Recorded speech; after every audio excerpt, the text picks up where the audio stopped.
Friends, आपका HT tutorial channel पर स्वागत है। फ्रेंड्स, आपके लिए है सोशल साइंस का ये चौथा पार्ट, जो टेट, सीटेट, सुपर टेट सभी परीक्षाओं के लिए बहुत ही महत्वपूर्ण साबित होगा। इसमें कुल 30 प्रश्न हैं। 30 प्रश्नों की एक श्रृंखला चल रही है, उसका ये चौथा पार्ट है। 3 पार्ट का वीडियो जो है आप लोग प्ले लिस्ट में जाकर के देख सकते हैं, जो कक्षा 6 से लेकर के 8 तक के लिए बहुत ही महत्वपूर्ण साबित होंगे। उसमें 60 प्रश्न पूछे जाते हैं, तो 30 प्रश्नों का 2 पार्ट बन रहा है। तो सभी लोग जो है इस वीडियो को शुरू से लेकर अंत तक जरूर देखिएगा और इन्हें याद कर लीजिएगा। तो चलिए वीडियो को शुरू करते हैं। आज का पहला प्रश्न होगा। पहला प्रश्न है, शेरशाह से संबंधित निम्नलिखित कथनों पर विचार कीजिए। पहला है, शेरशाह के राज्यकाल में ग्राम पंचायत एवं जमींदारों स्थानीय स्तर पर दीवानी एवं फौजदारी मामलों को सुनने का अधिकार नहीं था। दूसरा है, शेरशाह ने साम्राज्य के विभिन्न क्षेत्रों में सैन्य छावनियाँ स्थापित की थीं तथा प्रत्येक में मजबूत दुर्ग सेना को स्थापित किया था। तो उपर्युक्त कथन में से कौन सा कथन सही होगा? केवल एक, केवल दो, एक और दो दोनों, न तो एक न तो दो। तो कौन सा ऑप्शन सही हो जाएगा? तो सही उत्तर हो जाएगा आपका ऑप्शन नंबर बी। ठीक है, ऑप्शन नंबर बी, केवल दो सही होगा। शेरशाह ने साम्राज्य में विभिन्न क्षेत्रों में सैन्य छावनियाँ स्थापित की थी तथा प्रत्येक में मजबूत दुर्ग सेना को जो है स्थापित किया था। ठीक है, ये दूसरा जो है सही है और पहला इसमें गलत है। ठीक है, पहला है, शेरशाह के राज्यकाल में ग्राम पंचायत एवं जमींदारों स्थानीय स्तर पर दीवानी एवं फौजदारी मामलों को सुनने का अधिकार नहीं था। ये नहीं जो है यही गलत कर दे रहा था, बल्कि था। ठीक है, इसलिए ये जो है ऑप्शन गलत हो जा रहा है। ठीक है, शेरशाह ने 1540 ईस्वी में हुमायूं को पराजित कर दिल्ली में शासन किया। अपने देश के विभिन्न क्षेत्रों में जो है वो सैन्य छावनियाँ स्थापित की थी। ठीक है, तो दूसरा सही है। और उन्होंने ग्राम पंचायत एवं जमींदारों स्थानीय स्तर पर दीवानी एवं फौजदारी मामलों को सुनने का जो है अधिकार भी रखता था। ठीक है, इसलिए जो है ऑप्शन एक गलत हो जाएगा। अगला प्रश्न देखते हैं। दूसरा प्रश्न है 32वां नंबर, भारत में मुसलमानों के लिए अलग निर्वाचन क्षेत्र निम्नलिखित में से किस कानून के तहत शुरू किए गए थे? ऑप्शन नंबर ए है 1909 का भारत सरकार अधिनियम, बी है 1992 का इंडियन काउंसिलिंग एक्ट, सी है 1919 का रॉलेट एक्ट, डी है 1935 का भारत सरकार अधिनियम। तो कौन सा ऑप्शन सही हो जाएगा? तो सही उत्तर हो जाएगा आपका ऑप्शन नंबर ए। ठीक है, 1919 का भारत सरकार अधिनियम। मुसलमानों के लिए पृथक निर्वाचन क्षेत्रों की घोषणा जो है मार्ले मिंटो सुधार के तहत लागू किए गए भारत सरकार अधिनियम 1909 के द्वारा जो है तय की गई थी। ठीक है, ये भी पूछता है कि किस आयोग के द्वारा, तो जो है मार्ले मिंटो सुधार के अनुसार जो है 1909 का भारत सरकार अधिनियम के द्वारा ही जो है इसमें ये लागू किया गया था। ठीक है, अगला प्रश्न देखते हैं। 33वां नंबर है, निम्नलिखित गवर्नर जनरलों में से किसने टीपू सुल्तान के खिलाफ त्रिपक्षीय गठजोड़ किया था? ऑप्शन नंबर ए है वारेन हेस्टिंग्स, बी है लॉर्ड कॉर्नवालिस, सी है लॉर्ड वेलेस्ली, डी है लॉर्ड विलियम बेंटिंग। तो कौन सा ऑप्शन सही हो जाएगा? तो सही उत्तर हो जाएगा आपका ऑप्शन नंबर बी। ठीक है, लॉर्ड कॉर्नवालिस। ठीक है, लॉर्ड कॉर्नवालिस था। अंग्रेजी गवर्नर जनरल लॉर्ड कॉर्नवालिस ने 1791 में निजाम और मराठा के साथ जो है टीपू सुल्तान के विरुद्ध त्रिपक्षीय संगठन जो है बनाया था। ठीक है, अगला प्रश्न देखते हैं। निम्नलिखित चीनी यात्रियों में से किसने हर्षवर्धन और कुमार भास्कर वर्मा के राज्यों की यात्रा की थी? ऑप्शन नंबर ए है इत्सिंग, बी है फायान, सी है ह्वेनसांग, डी है सुन सुयुन। तो कौन सा ऑप्शन सही हो जाएगा? तो सही उत्तर हो जाएगा आपका ऑप्शन नंबर सी, ह्वेनसांग। ठीक है, ह्वेनसांग एक प्रसिद्ध चीनी बौद्ध भिक्षुक था। वह हर्षवर्धन के काल में भारत आया था। 17 वर्ष 629 से लेकर के जो है 645 तक। ठीक है, 629 से लेकर के 645 तक जो है भारत में रहा था। उसने कामरूप के राजकुमार भास्कर वर्मा के राज्यों का भी जो है भ्रमण किया था। ठीक है, तो ह्वेनसांग जो है हर्षवर्धन और कुमार भास्कर वर्मा के राज्यों का दोनों का जो है भ्रमण किया था। ठीक है, अगला प्रश्न देखते हैं। 35वां नंबर है, निम्नलिखित में से कौन संविधान सभा का सदस्य नहीं था? ऑप्शन नंबर ए है सरदार वल्लभ भाई पटेल, बी है आचार्य JB कृपलानी, सी है लोकनायक जयप्रकाश नारायण, डी है KM मुंशी। तो कौन सा ऑप्शन सही हो जाएगा? तो सही उत्तर हो जाएगा आपका ऑप्शन नंबर सी। ठीक है, लोकनायक जयप्रकाश नारायण जो है संविधान सभा के सदस्य नहीं थे। ठीक है। JB कृपलानी, KM मुंशी और सरदार पटेल जो है इस संविधान सभा के सदस्य थे। ठीक है। अगला प्रश्न देखते हैं। 36वां प्रश्न है, निम्नलिखित में से कौन सा एक भूमध्य रेखा से ध्रुव की ओर पृष्ठवाद का आदर्श भूमंडलीय प्रतिरूप है? ऑप्शन नंबर ए है डोलड्रम पश्चिमी पवन व्यापारिक पवन पूर्वा हवा, बी है पूर्वा हवा पश्चिमी पवन व्यापारिक पवन डोलड्रम, सी है डोलड्रम व्यापारिक पवन पश्चिमी पवन पूर्वा हवा, डी है पश्चिमी पवन व्यापारिक पवन डोलड्रम। तो कौन सा ऑप्शन सही हो जाएगा? तो सही उत्तर हो जाएगा आपका ऑप्शन नंबर सी। ठीक है। डोलड्रम 5 अंश उत्तरी, ठीक है, 5 अंश उत्तरी से उत्तरी अक्षांश से जो है 5 अंश दक्षिणी अक्षांश के मध्य अवस्थित है। ठीक है। डोलड्रम जो होता है वो 5 अंश उत्तरी अक्षांश से 5 अंश दक्षिणी अक्षांश के मध्य अवस्थित है और 5 अंश से 30 अंश उत्तरी तथा दक्षिणी अक्षांश में चलने वाले जो पवनें होती हैं उन्हें व्यापारिक पवनें कहते हैं। ठीक है। तो वो कौन सी पवनें होती हैं? तो डोलड्रम जो है ये व्यापारिक पवनें हैं। ठीक है, समझ में आ गया। अगला प्रश्न पढ़ते हैं। 37वां नंबर है, जेट प्रवाह क्या है? ऑप्शन नंबर ए है एक दिशा में प्रमुख ऋतुनिष्ठ रिवर्स के साथ पवन तंत्र, बी है उपोष्ण उच्च दाब कटिबंधों से उपध्रुवीय निम्न दाब कटिबंधों की ओर बहने वाली पवन, सी है क्षिप्र पवन की संकीर्ण बीसर्पी पट्टियाँ जो क्षोभ सीमा के निकट मध्य अक्षांश के में प्रवाहित हैं और भूमंडल को घेरती हैं, डी है उपध्रुवीय निम्न दाब कटिबंधों से उपोष्ण उच्च दाब कटिबंधों की ओर बहने वाली पवन। तो कौन सा ऑप्शन सही हो जाएगा? तो सही उत्तर हो जाएगा आपका ऑप्शन नंबर सी। ठीक है। जेट प्रवाह जो होता है वो क्षिप्र पवन की संकीर्ण विसर्पी पट्टियाँ जो क्षोभ सीमा के निकट जो है मध्य अक्षांश में प्रवाहित हैं और भूमंडल को जो है वो घेरती हैं। ठीक है। जेट प्रवाह तीव्र पवन है जो क्षोभ सीमा के निकट प्रवाहित होती है। यह मानसूनी सक्रियाओं को जो है प्रभावित करने में सक्षम होती हैं। ठीक है, इतना याद रखिएगा। अगला प्रश्न देखते हैं। 38वां नंबर है, चीनी पवनों के बारे में निम्नलिखित में से कौन सा कथन एक सही नहीं है? ऑप्शन नंबर ए है ये प्रशांत महासागर से उठती हैं, बी है राकी पर्वतों को पार कर ये पर्वतों के पूर्व की तरफ अवरोहण करती हैं, सी है ये प्रेयरी भागों में वर्षा लाती हैं, डी है ये पवन गेहूं की खेती के लिए जो है लाभदायक है। तो कौन सा ऑप्शन सही हो जाएगा? तो सही उत्तर हो जाएगा आपका option number B. Option number B आपका सही हो जाएगा। ठीक है। चिनूक एक गर्म और स्थानीय सूखी हवा है जो राकी पर्वत श्रेणी, ठीक है, USA मतलब संयुक्त राज्य अमेरिका के वृष्टि छाया प्रदेश से उठती हैं। ये हवाएं राकी पर्वत श्रेणी के पूर्वी ओर पहुँचते पहुँचते जो है बहुत शुष्क और जो है गर्म हो जाती हैं, जिसके कारण जो है चिनूक का जन्म होता है। ये हवाएं बहुत ऊंचाई पर पहुंचने के बाद जो है संतृप्त हो जाती हैं तथा वर्षा करती हैं। ये अधिकतर सर्द मौसम में चलने वाली हवाएं हैं जो कि उत्तरी अमेरिका में पहुंचकर वहां के सर्द मौसम को जो है गर्म कर देती हैं तथा गेहूं की फसल के लिए जो है ये मददगार होती हैं। ठीक है। ये जो है चिनूक हवाएं जो होती हैं ये गेहूं की फसल के लिए जो है बहुत मददगार होती हैं। ठीक है, इतना पॉइंट को आप लोग याद कर लीजिएगा। अगला प्रश्न देखते हैं।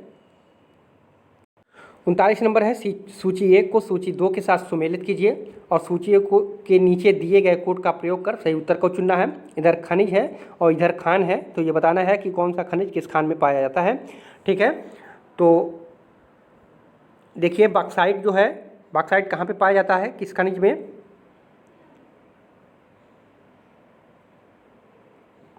तो बॉक्साइट जो है वो कोरबा खान में पाया जाता है। ठीक है, कोरबा खान में बॉक्साइट जो होता है वो कोरबा खान में पाया जाता है। और ताम्र मतलब तांबा कहाँ पे? तो वो तांबा जो है बालाघाट में पाया जाता है। ठीक है, तांबा जो है बालाघाट में पाया जाता है। और लौह अयस्क जो है ये कोंझर में पाया जाता है, कोंझर में। ठीक है। और कोयला जो है सिंगरेनी में।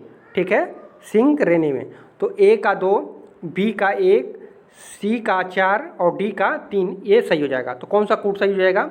तो कूट नंबर डी जो है आपका सही हो जाएगा। ठीक है। बॉक्साइट को कोरबा, ताम्र बालाघाट, लौह अयस्क जो है ये क्योंझर में पाया जाता है और कोयला जो है सिंगरेनी में। ठीक है। अगला प्रश्न देखते हैं। 40वां नंबर है 26 दिसंबर 2004 में इंडोनेशियाई महासागर में आए सुनामी द्वारा निम्नलिखित में से कौन सा देश न्यूनतम प्रभावित हुआ था? तो कौन सा ऑप्शन सही हो जाएगा? इंडोनेशिया, बी है मलेशिया, सी है श्रीलंका, डी है भारत। तो कौन सा ऑप्शन सही हो जाएगा? तो सही उत्तर हो जाएगा आपका ऑप्शन नंबर बी। ठीक है, मलेशिया जो है सबसे कम प्रभावित हुआ था। ठीक है, 26 दिसंबर 2004 में इंडोनेशियाई महासागर में आए सुनामी द्वारा इंडोनेशिया सबसे ज़्यादा जो है प्रभावित हुआ था। सबसे ज़्यादा जो है इंडोनेशिया प्रभावित हुआ था। इसके बाद क्रम से जो है श्रीलंका, भारत और थाईलैंड जो है प्रभावित हुए थे। मलेशिया जो था वो सबसे कम प्रभावित हुआ था। ठीक है, इंडोनेशिया सबसे ज़्यादा, उसके बाद श्रीलंका, उसके बाद भारत, तो सबसे कम जो है मलेशिया प्रभावित हुआ था। अगला प्रश्न देखते हैं। 41 नंबर है संयुक्त राज्य अमेरिका के दक्षिण कैलिफोर्निया में स्थित मृतक घाटी। ठीक है, यहाँ पर एक प्रश्न और बन जाता है कि मृतक घाटी कहाँ पे स्थित है? तो अमेरिका के दक्षिण कैलिफोर्निया में स्थित है। ठीक है, मृतक घाटी, डेथ वैली, बहुत बार ये पूछता है। इस पॉइंट को आप लोग याद रखिएगा। निम्नलिखित में से किसका उदाहरण है? ऑप्शन नंबर ए है अपनत घाटी का, बी है पूर्ववर्ती घाटी का, सी है रिफ्ट घाटी का, डी है अभिनत घाटी का। तो कौन सा ऑप्शन सही हो जाएगा? तो सही उत्तर हो जाएगा आपका ऑप्शन नंबर सी।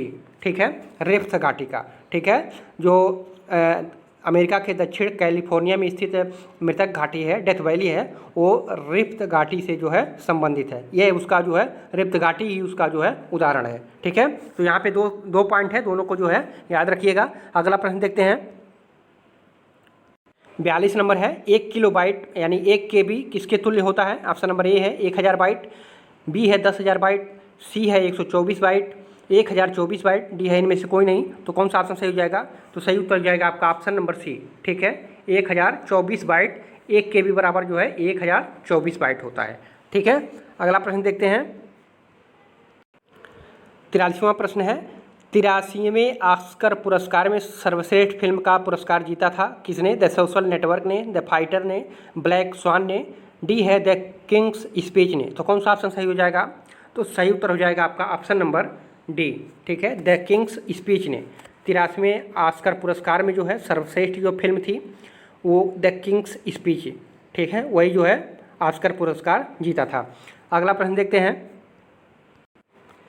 44 नंबर है रिंग कुशन का प्रयोग कब किया जाता है? ऑप्शन नंबर ए है सर्दी लगने पर, बी है हैजा होने पर, सी है मोच आने पर, डी है सैया घाव होने पर। तो कौन सा ऑप्शन सही हो जाएगा?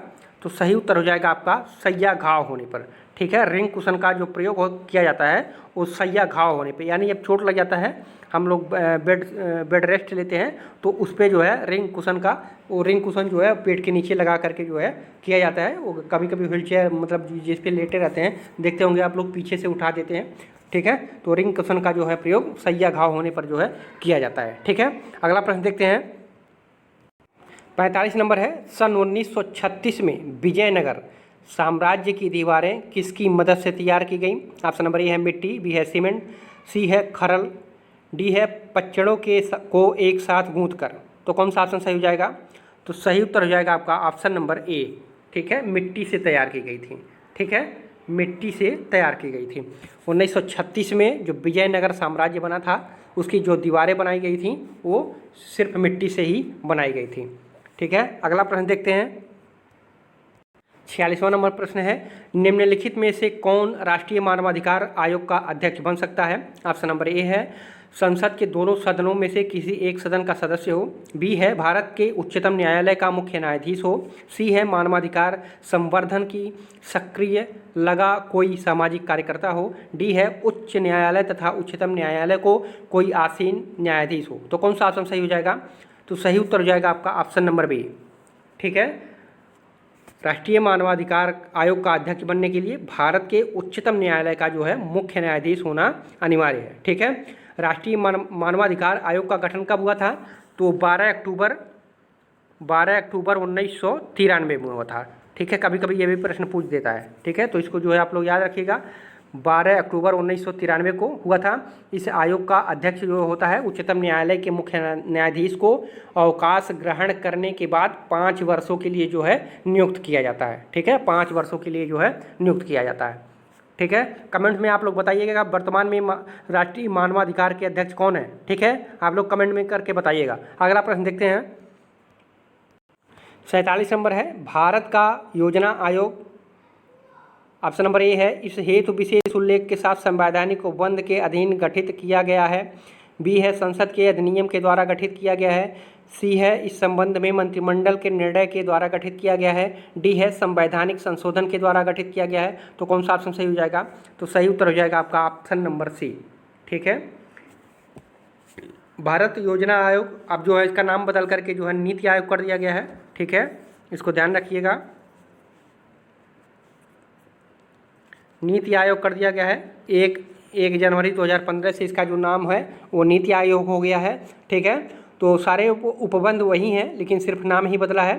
तो इसमें जो है इस संबंध में मंत्रिमंडल के निर्णय के द्वारा जो है गठित किया गया है नीति आयोग। ठीक है, इसमें मंत्रिमंडल के सलाह पर ही इसको गठन किया गया है और इसका जो अध्यक्ष होता है वो प्रधानमंत्री ही होता है। ठीक है, योजना आयोग का जो भी था अध्यक्ष वो प्रधानमंत्री होता था और जो नीति आयोग बना है उसका जो भी अध्यक्ष होगा वो प्रधानमंत्री होगा। ठीक है, तो नीति आयोग जो है 2015 में जो है इसका नाम जो है बदल करके नीति आयोग किया गया था। ठीक है, अगला प्रश्न देखते हैं। निम्नलिखित में से कौन सा एक भारत के संविधान द्वारा प्रत्याभूत नहीं है? ऑप्शन नंबर ए है देश के सर्वत्र आबाद संरक्षण की स्वतंत्रता। बी है शांतिपूर्वक निरायुध सम्मेलन की स्वतंत्रता। सी है देश में कहीं भी संपत्ति के स्वामित्व अर्जन और व्ययन की स्वतंत्रता। डी है कोई व्यापार या वृत्ति करने की स्वतंत्रता। तो कौन सा ऑप्शन सही है? तो इसमें पूछा है नहीं है, कौन सा इसमें नहीं है? तो स्वाभाविक है सी, क्योंकि जो है संपत्ति का अधिकार जो है मौलिक अधिकार से हटा दिया गया है। तो देश में कहीं भी जो है संपत्ति के स्वामित्व का कोई कहीं वर्णन किया ही नहीं जा सकता है, उसकी कोई स्वतंत्रता है ही नहीं। तो यहीं से आप जो है इस उत्तर को जो है पकड़ सकते हैं। ठीक है, अगला प्रश्न देखते हैं। 49 नंबर है भारत के संविधान के किस अनुसूची में वे 3 सूचियां हैं जो संघ और राज्यों के बीच शक्तियों का विभाजन करती हैं? ऑप्शन नंबर ए है 5वीं, 6ठी, 7वीं, 8वीं। तो कौन सा ऑप्शन सही हो जाएगा? तो सही उत्तर हो जाएगा आपका ऑप्शन नंबर सी। ठीक है, 7वीं अनुसूची। ठीक है, केंद्र राज्यों के बीच शक्तियों के बंटवारे के बारे में जो है 7वीं अनुसूची में दिया गया है। इसके अंतर्गत 3 सूचियाँ हैं, संघ सूची, राज्य सूची तथा समवर्ती सूची। ठीक है, ये जो तीनों सूचियां हैं उस 7वीं सूची के अंतर्गत जो है आती हैं। ठीक है, अगला प्रश्न देखते हैं। 50वां नंबर है निम्नलिखित कथनों में से कौन सा सही नहीं है? ठीक है, भारत का उपराष्ट्रपति 5 वर्ष की अवधि तक पद धारण कर सकता है। बी है भारत का उपराष्ट्रपति केवल राज्यसभा में ही साधारण बहुमत के द्वारा अपने पद से हटाया जा सकता है। सी है भारत का उपराष्ट्रपति अपने पद की अवधि समाप्त हो जाने पर भी जब तक पद धारण किए रहता है तब तक उसका उत्तराधिकारी अपना पद ग्रहण नहीं कर लेता है। डी है भारत के उपराष्ट्रपति के निर्वाचन से संबंधित सभी विवाद भारत के उच्चतम न्यायालय द्वारा जो है निपटाए जाते हैं। तो कौन सा ऑप्शन सही नहीं है पूछा है? ठीक है, प्रश्न को भी ध्यान से देखिएगा, सही नहीं है कौन सा पूछा है? तो ऑप्शन नंबर बी हो जाएगा। ठीक है, भारत का उपराष्ट्रपति केवल राज्यसभा में ही साधारण बहुमत के द्वारा अपने पद से हटाया जा सकता है, ऐसी बात नहीं है। उपराष्ट्रपति का कार्यकाल 5 वर्ष होता है। उपराष्ट्रपति को हटाने के लिए महाभियोग नहीं लगाया जाता है। ठीक है, उपराष्ट्रपति को हटाने के लिए जो है महाभियोग नहीं लगाया जाता है, केवल राष्ट्रपति में ही लगाया जाता है। अपितु राज्यसभा द्वारा बहुमत से उसके खिलाफ प्रस्ताव पारित कर लोकसभा में मंजूरी के लिए भेजा जाता है। लोकसभा में साधारण बहुमत से भी सहमति होने पर जो है उपराष्ट्रपति को हटाया जा सकता है। ठीक है, अगला प्रश्न देखते हैं।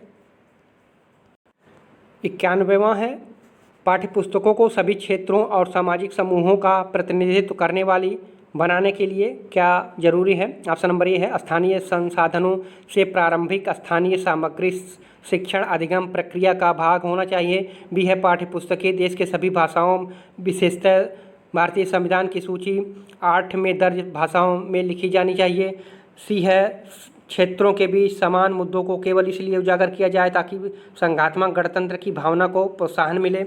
और डी है पुस्तकों में सभी क्षेत्रों और सामाजिक समूहों से संबंधित सामग्री जोड़ी जानी चाहिए। तो कौन सा ऑप्शन इसमें जो है सटीक बैठ रहा है? तो सही उत्तर हो जाएगा आपका ऑप्शन नंबर ए। ठीक है, स्थानीय संसाधनों से प्रारंभिक स्थानीय सामग्री शिक्षण अधिगम जो है प्रक्रिया का भाग होनी चाहिए। ठीक है, ये दोनों का जो है संयोग आपस में मिलना चाहिए। ठीक है, तभी जो है पाठ्यपुस्तकों के सभी क्षेत्रों में जो है सामाजिकता बन पाएगी। ठीक है, तो ऑप्शन नंबर ए जो है ये सही हो जाएगा। अगला प्रश्न देखते हैं। 52वां है विद्यार्थियों को मौलिक मुद्दों तथा लैंगिक भेदभाव में सामाजिकरण की भूमिका के प्रति संवेदनशील बनाने के लिए स्कूलों को निम्नलिखित में से क्या करना चाहिए। ऑप्शन नंबर ए है प्रख्यात और विद्वान वक्ताओं को आमंत्रित करके लैंगिक संवेदनशीलता पर सेमिनार आयोजन करना चाहिए। बी है अध्यापकों को केस अध्ययन के लिए कहना चाहिए तथा उनसे उदाहरण मांगना चाहिए। सी है ऐसे नियम बनाने चाहिए जिससे लड़के लड़कियों के साथ भेदभाव का व्यवहार नहीं कर सके। डी है टीम शिक्षण को प्रोत्साहित करना चाहिए तथा पुरुषों और महिलाओं अध्यापकों को जो है शामिल करना चाहिए। तो कौन सा ऑप्शन सही हो जाएगा? तो सही उत्तर हो जाएगा आपका ऑप्शन नंबर बी। ठीक है, अध्यापकों को केस अध्ययन के लिए कहना चाहिए तथा उनसे उदाहरण जो है मांगना चाहिए। ठीक है, तभी जो है वो केस जब अध्ययन करेंगे, उदाहरण के तौर पर जब हम सामाजिक क्षेत्र से अपने गांव अगल बगल जो है जिला स्तर क्षेत्र स्तर पे जो है उस केस को स्टडी करेंगे और बच्चों से उनका उदाहरण पूछेंगे, उनको बताएंगे, तो इससे जो है बेहतर उनको समझ में आएगा। ठीक है, अगला प्रश्न देखते हैं। 53 नंबर है निम्नलिखित में से कौन सा हड़प्पा का स्थल नहीं है। ऑप्शन नंबर ए है चिराद, बी है राखीगढ़ी, सी है सोतकाकोह, डी है गंवेरी वाला। तो कौन सा ऑप्शन सही हो जाएगा? तो सही उत्तर हो जाएगा आपका ए। ठीक है, चिराद। चिराद जो है ये हड़प्पा का स्थल नहीं था। ठीक है, राखीगढ़ी सोतकाडो और गंवेरी वाला जो है ये था जो है, लेकिन चिराद जो है नहीं था। हड़प्पा का ही कोई ऐसा स्थल नहीं था। ठीक है, अगला प्रश्न देखते हैं। 54 नंबर है खाली जगह है। यहाँ पे में प्राचीन शैल चित्रकला मिली है मध्य प्रदेश तथा उत्तर प्रदेश में, कर्नाटक तथा तमिलनाडु में, तमिलनाडु तथा आंध्र प्रदेश में, आंध्र प्रदेश तथा उड़ीसा में। तो कौन सा ऑप्शन सही हो जाएगा? तो सही उत्तर हो जाएगा आपका ऑप्शन नंबर ए। ठीक है, मध्य प्रदेश तथा उत्तर प्रदेश में जो है प्राचीन शैल चित्रकला मिली है। ठीक है, क्योंकि जानते हैं ये उत्तर प्रदेश और जो मध्य प्रदेश है यहाँ पे जो है हड़प्पा सभ्यता की जो है जब खनन हुआ था तो उसमें जो है प्राचीन शैल जो है चित्रकला का जो है प्रारूप वहाँ पे मिला है, उत्तर प्रदेश में भी और मध्य प्रदेश में भी। ठीक है, अगला प्रश्न देखते हैं।